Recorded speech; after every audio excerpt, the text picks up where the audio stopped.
Olá! Vamos conversar hoje sobre um tema que, olha, é o centro da vida cristã, a santificação. Mas vamos olhar para ela de um jeito bem específico, como um processo, sabe? Um processo essencial que começa num lugar que a gente conhece muito bem, a nossa própria mente. Para começar, vamos usar uma comparação bem simples, mas que funciona muito bem. Pensa numa casa. Se ninguém cuidar, se não pintar, não consertar o que quebra, não limpar, o que acontece? Com o tempo, ela vira uma ruína. Pois é, a vida espiritual é exatamente a mesma coisa. Sem uma manutenção constante, ela também pode desmoronar. E o nome dessa manutenção espiritual é santificação. Agora, a gente ouve falar em buscar a santidade, e isso pode soar como algo muito distante, quase impossível, uma utopia, né? Mas o ponto principal é que não se trata de dar um salto gigantesco e chegar lá. É uma caminhada, um passo de cada vez. É um processo que se repete, um ciclo na vida do cristão, uma manutenção que, na verdade, nunca acaba. E onde é que essa jornada de manutenção tem seu ponto de partida? Na mente. A nossa mente é a fonte de quem a gente é, do nosso caráter, das nossas decisões. É lá que a gente guarda tudo, o bom e o ruim. E é por isso mesmo que é lá que o inimigo tenta construir suas fortalezas, tornando a nossa mente o principal campo de batalha de todos. Para a gente entender na prática como os pensamentos definem a nossa realidade, tem uma esquete de comédia antiga que é perfeita. Imagina a cena. Um rapaz numa praça viu uma moça, e o primeiro pensamento dele é super positivo. Nossa, que linda, vou lá falar com ela. Aí a câmera vira e mostra o pensamento dela. E olha que legal, ela tá na mesma sintonia. Acha ele interessante e fica ali, na expectativa, torcendo para ele tomar a iniciativa. Até aqui, tudo certo, né? Parece que vai dar em alguma coisa. Só que aí, a batalha interna começa. A dúvida, o medo, invadem a mente dele. E se ela me der um fora? E se eu não for bom o suficiente? A insegurança começa a tomar conta e paralisar aquele impulso inicial. E do outro lado, acontece a mesmíssima coisa.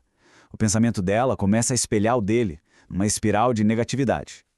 Será que ele me achou feia? Acho que ele não vai vir. A insegurança dela também cresce, alimentada pelo silêncio dele. E o resultado? Os dois, completamente derrotados pelos seus próprios pensamentos, simplesmente desistem e vão embora. No mundo real, nada aconteceu. Mas dentro da cabeça deles, uma história inteira de fracasso se desenrolou. Isso mostra perfeitamente como o pensamento vem antes da ação, ou da falta dela. E isso não é só uma historinha de comédia, não. A Bíblia confirma isso de um jeito muito direto. Esse versículo de Provérbios diz que nós somos aquilo que imaginamos na nossa alma. Ou seja, nossos pensamentos não são só ideias passageiras, eles definem quem a gente é e o que a gente faz. Ok, entendido que a batalha é na mente. Mas antes de entrar numa briga dessas, é preciso ter um chão firme, um fundamento sólido. Ninguém constrói uma casa na areia movediça. E esse fundamento, essa base para tudo, é a certeza da salvação. E aqui está a questão central. Pensa bem. Como pode haver progresso na santificação se uma pessoa tem dúvidas sobre a própria salvação? A dúvida aqui não é sobre o valor da pessoa, mas sobre a graça de Deus. E isso impede qualquer avanço, porque a base de tudo fica abalada. Tem uma analogia que explica isso de um jeito incrível. A troca de fichas. Imagina que a gente chega diante de Deus com a nossa ficha, sabe? Aquela cheia de erros. Aí Jesus vem, pega essa nossa ficha, joga fora e coloca a dele no lugar. Uma ficha perfeita. A nossa aceitação não tem a ver com o nosso histórico, mas com o dele. Essa é a base da nossa certeza. E essa certeza não é só uma ideia teológica, algo distante. É uma experiência real, interna. Como diz aqui em Romanos, o próprio Espírito de Deus confirma dentro do nosso espírito que nós somos filhos dele. É uma convicção que vem de dentro, e essa é a grande arma contra a dúvida que o inimigo tenta plantar. E essa distinção é fundamental. A história de uma moça chamada Renata ilustra isso. Filha de pastor, conhecia toda a cultura, as músicas, os jargões, mas o coração dela estava longe de Deus. Isso mostra a diferença entre o crente cultural e o crente relacional. Um conhece os costumes, o outro conhece a Cristo. Um é só um simpatizante do Evangelho, o outro é filho de Deus. A certeza da salvação nasce desse relacionamento, não da cultura. Com esse fundamento da salvação bem estabelecido, aí sim a gente pode ir para a parte prática. Como é que se luta ativamente essa batalha da mente? Porque a santidade não é algo passivo, que acontece do nada. Ela exige uma busca estratégica, intencional. A estratégia principal está aqui, Nesse trecho de 2 Coríntios, a ideia de levar cativo todo pensamento, nossa, isso é muito poderoso. Significa que nós não somos escravos dos nossos pensamentos. Pelo contrário, nós temos autoridade de capturá-los e forçá-los a obedecer a Cristo. É uma ação deliberada de tomar o controle. Então, como isso funciona no dia a dia?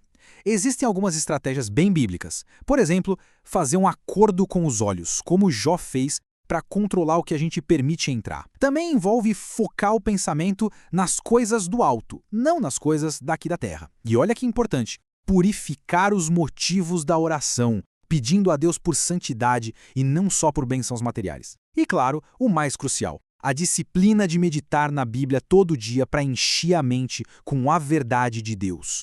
E aqui vai uma ferramenta poderosa para a santidade. O serviço é uma observação simples, mas verdadeira. Quem está ocupado trabalhando para o Senhor, focado em servir, simplesmente não tem muito tempo nem energia mental para ficar preso em pensamento negativo ou em reclamação. O foco muda para o que realmente importa.